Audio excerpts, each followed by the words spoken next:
Hello বন্ধুরা, তোমরা সবাই কেমন আছো? আশা করি সবাই ভালো আছো। দেখো, তেজপাতা দিয়ে তেলের মধ্যে আমি জিরে ফোড়ন দিয়ে দিলাম।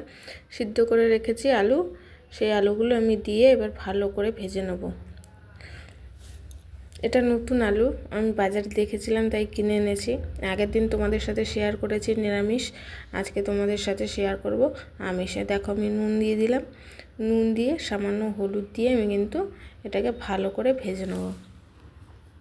তোমরা নতুন আলুর দম কে কীরকমভাবে রান্না করো অবশ্যই আমাকে কমেন্টের মাধ্যমে জানাবে। আর তোমরা কমেন্ট করলে আমার রান্নাটা কেমন হয়েছে, খারাপ, ভালো, সেটা যদি আমাকে কমেন্ট করে জানাও, বা কোনো কিছু যদি দিতে বাদ থাকে বা ভুলে যাই সেটা যদি আমাকে কমেন্ট করে বলো, তাহলে কিন্তু আমার খুব ভালো লাগবে আর আমার ভিডিও করার উৎসাহটা আরও বেড়ে যাবে।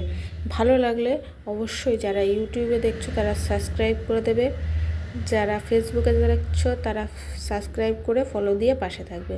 দেখো, আমি আদা, রসুন, কাঁচা লঙ্কা, টমেটো, সব পেঁয়াজ একসাথে বেটে নিয়েছি। এবার আমি আলুর সাথে ভালো করে কষিয়ে নেব। যত কষাবে মশলা, আমি আগেও তোমাদের সাথে শেয়ার করেছি, বলেছি, এখনও তাই বলছি, যত মশলা কষাবে তত কিন্তু রান্নার টেস্ট ভালো হবে।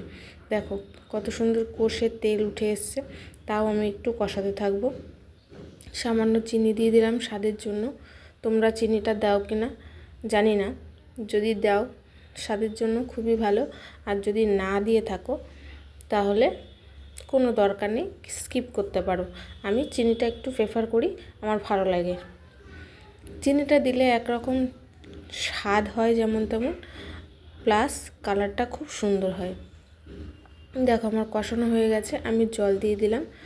আমার আলু অলরেডি সেদ্ধ হয়ে গেছে, তারপরেও আমি একটু জল দিয়ে দিলাম।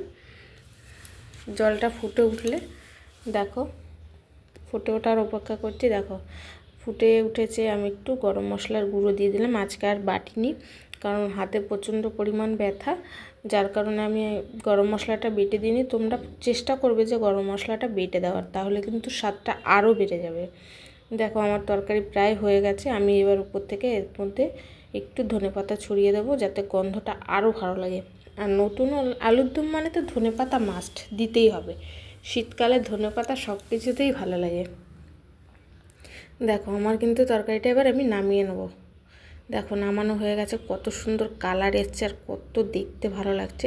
ভালো লাগলে অবশ্যই আমার পাশে থেকো তোমরা সবাই। তোমাদের